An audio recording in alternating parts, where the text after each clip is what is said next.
शहीद दलजीत सिंह के परिवार की ओर गया, जो बहराइच के एक गांव में रहते हैं। मैं उनसे मिली थी। उनकी पत्नी पर मेरा ध्यान गया। जब मैं उनसे मिलने गई, उन्होंने मुझे कहा उनकी एक 19 साल की बेटी है, एक 13 साल का बच्चा है। तो हमारी बातचीत हुई परिवार वालों से। उन्होंने कुछ ज़्यादा कहा नहीं, चुपचाप बैठी थी। अंत में जब हम जाने वाले थे तो मेरे पास आए। उन्होंने कहा कि मुझे बहुत डर लग रहा है, मैं अपने पति के बिना इन दोनों बच्चों को कैसे संभालूंगी। अपनी बेटी के लिए डर है, हम यहाँ अकेले रह रहे हैं, डर है। किसी वजह से मेरा ध्यान उन पर गया, क्योंकि मैंने सोचा कि वो क्या सोच रहे होंगे कि जिस सरकार के मंत्री के बेटे ने उनके पति को कुचला, जो प्रधानमंत्री उसी दिन, शायद उसके अगले दिन लखनऊ आए, या शायद उसके 1-2 दिन पहले लखनऊ में थे। लखनऊ से उनका घर 15 मिनट में पहुंच सकते थे हेलीकॉप्टर में। वो क्या सोच रहे होंगे कि ये प्रधानमंत्री हमारे यहाँ नहीं आए, कुछ बोला नहीं। उन्होंने पूरी तरह से हथियारों का संरक्षण किया। आज भी उनके साथ मंच पर वो मंत्री खड़े हैं। वो आज माफ़ी मांग रहे हैं जब 600-700 किसान शहीद हो चुके हैं। क्यों मांग रहे हैं? क्या ये देश समझ नहीं रहा है कि चुनाव आ रहे हैं? उनको लग रहा होगा परिस्थितियां ठीक नहीं हैं। विधानसभा के चुनाव जो हैं, उनका सर्वे आया है, उसमें उनको दिख रहा है कि परिस्थितियां ठीक नहीं हैं। तो अब चुनाव से पहले वो माफ़ी मांगने आ गए हैं। तो देखिए, हमें समझना पड़ेगा, जो सरकार है उसके ही नेताओं ने किसानों को क्या क्या नहीं बोला। आंदोलनजीवी, गुंडे, आतंकवादी, देशद्रोही, ये सब किसने कहा? जब ये सब कह रहे थे तो क्या हुआ? प्रधानमंत्री जी चुप क्यों थे? बल्कि उन्होंने आंदोलनजीवी शब्द बोला। जब किसानों की हत्या हो रही थी, जब किसानों को मारा जा रहा था, जब लाठियां बरसाई जा रही थी, जब उनको गिरफ्तार किया जा रहा था, तो कौन कर रहा था? आपकी ही तो सरकार कर रही थी। आज आप आकर कह रहे हैं कि ये कानून आप रिपील करेंगे, तो हम कैसे भरोसा करें? हम आपकी नीयत पे कैसे भरोसा करें?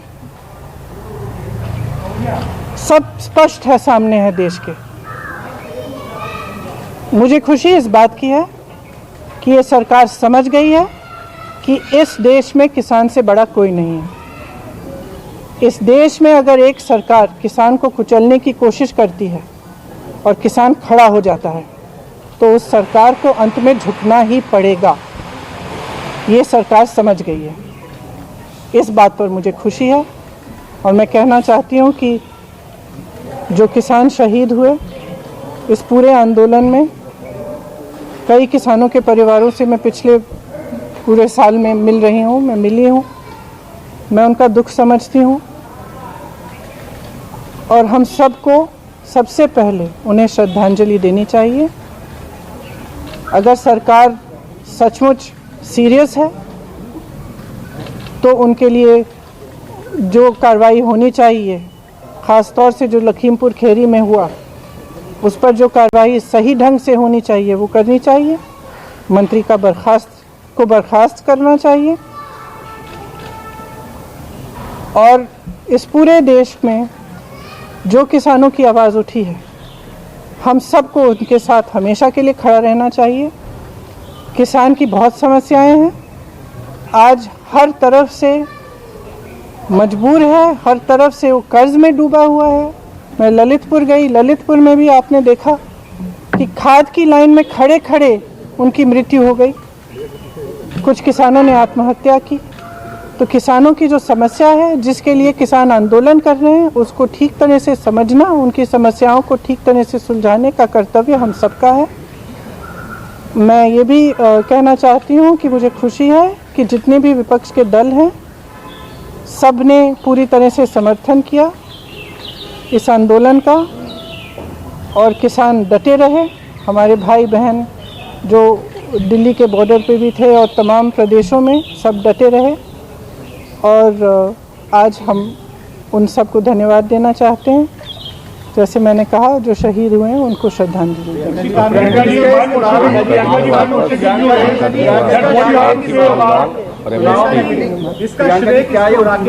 हार की वजह से जो है, एक मिनट में एक एक करके पूछूं। प्रियंका जी, क्या चुनाव में मिली जो हार है उसको देखते हुए ये फैसला लिया गया है कि आने वाले भविष्य में ऐसी हार? ये तो स्पष्ट है, ये बहुत स्पष्ट है। देखिए, जनता में बहुत विवेक है, जनता सब कुछ समझ रही है। Priyanka ji, several farmers have lost their lives. और इतना समय क्यों इंतजार किया? इतना समय क्यों इंतजार किया? आप आज तक तो आप कुछ नहीं बोले, एक बार आप बॉर्डर पे नहीं गए, एक बार किसानों से मिलने नहीं गए, एक बार बातचीत नहीं की। जहां हत्याएं हो रही हैं वहां भी नहीं गए आप, इतना पास आकर नहीं गए। तो आज अचानक क्या हो गया है? स्पष्ट है, चुनाव आ रहा है। प्रधानमंत्री जी ने माफी तो मांगा, लेकिन एक बार भी जो लोग 5-6-700 किसान शहीद हुए 1.5 साल के पूरे आंदोलन में, उनके लिए वो श्रद्धांजलि नहीं दी, उनकी बात नहीं आई, उनके फैमिलीज की बात नहीं आई। वही मैं कह रही हूँ कि सबसे पहले तो उन्हें श्रद्धांजलि दीजिए ना, जो शहीद हुए हैं। उनके परिवारों पर आज भी क्या बीत रही है? उन्होंने अपने पूरे भाषण में एक बात कही कि कृषि कानून किसानों की बेहतरी के लिए थे, लेकिन कुछ किसान ऐसे थे जो उससे नाराज थे। तो फिर भी अभी भी जब वो अपने एक तरह से जो उन्होंने गलत किया है उसको पहचान रहे हैं, इसीलिए वो आज भाषण दिया उन्होंने। लेकिन अभी भी ये एक फ़र्क बनाना चाहते हैं कि ये किसान जो आंदोलन कर रहे हैं ये अलग हैं और बाकी देश के किसान अलग हैं। ये बात बिल्कुल गलत है। पूरा देश का किसान एक है। आज देश में एक भी किसान नहीं है जो प्रताड़ित नहीं है, एक भी किसान नहीं है जिसकी बड़ी बड़ी समस्याएं नहीं हैं, जो कर्ज में नहीं डूब रहा है हो या किसी और वजह से दिक्कत उसको नहीं आ रही हो। आपने देखा है पेट्रोल और डीजल के दाम क्या हैं। डीजल के दाम से सबसे बड़ा प्रभाव किस पर होता है? खाद मिल नहीं रही है, खाद की लाइन में लोग गुजर रहे हैं।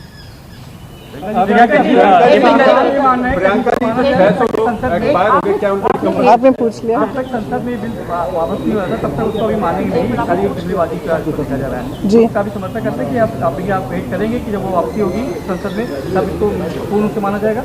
देखिए, तमाम छोटी छोटी चीज़ों के लिए अध्यादेश लाते हैं, तो इसके लिए क्यों नहीं? क्या इसके लिए भी कोई योजना है कि जब चुनाव पास आएगा तब हम धूमधाम से इसको करेंगे? अभी क्यों नहीं करते?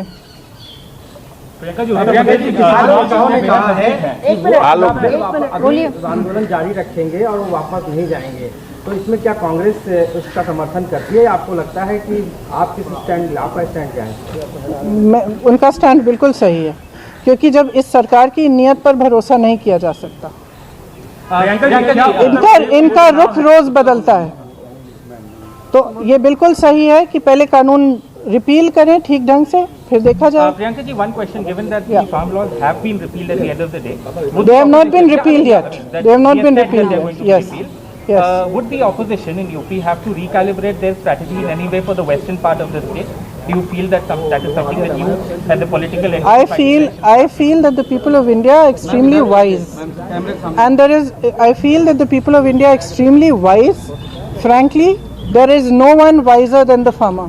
He knows what is good for him, he knows who stands up for him, and he has seen what this government has done, not just with the farm laws, but progressively over the last 7 years to weaken him and to ensure that agriculture is handed over to certain large industrialists, which will not ensure the safety and security of the farmer. Farmer understands this absolutely well. Rakesh Tikait को या विपक्ष को सपा कह रही है कि अखिलेश यादव की वजह से वापस तो राकेश टिकैत या विपक्ष? देखिए, ये आंदोलन किसानों का था, किसानों का है। अपने हक की लड़ाई किसान लड़े हैं, शहीद किसान हुए हैं। तो मुझे नहीं लगता कि किसी भी राजनीतिक पार्टी को इसका श्रेय लेने की कोशिश भी करनी चाहिए, वो उचित नहीं है। किसान प्रियंका गांधी को आप सुन रहे थे। एक छोटा सा ब्रेक, लेकिन इस बड़ी खबर पर लगातार हम बने हुए हैं। नमस्कार, मैं हूं मानक गुप्ता। अगर आपको हमारा ये वीडियो पसंद आया हो तो इसे लाइक और शेयर जरूर करें और हाँ, हमें सब्सक्राइब और फॉलो करना ना भूलें ताकि आप देश और दुनिया की कोई खबर मिस ना करें। तो जुड़े रहिए हमारे साथ और देखते रहिए News 24।